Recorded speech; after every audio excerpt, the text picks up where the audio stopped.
Hello guys, tanawan ako ng tao guys. Makita gid ninyo guys, karon ang iyang buhaton nga ang lubi buakon niya pinaagi sa silhig. Isa ra ka silhig iyang ilimon sa lubi. Tapos iyang ibundak. Pagbundak, mabuak dahil ang lubi guys. So tanawon ninyo guys ang iyang buhaton guys.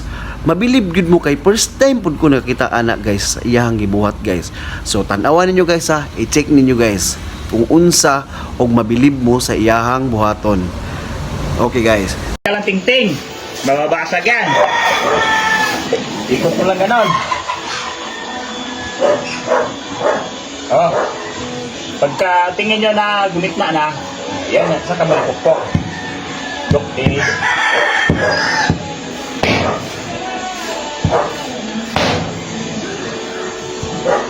Oh, basag. Isa pa dito. Tubig.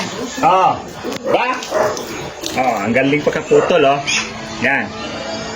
Oh, legit yan, panot. Marami tayong bibiyakin. Yan, oh. Ay guys, naa pala isa guys.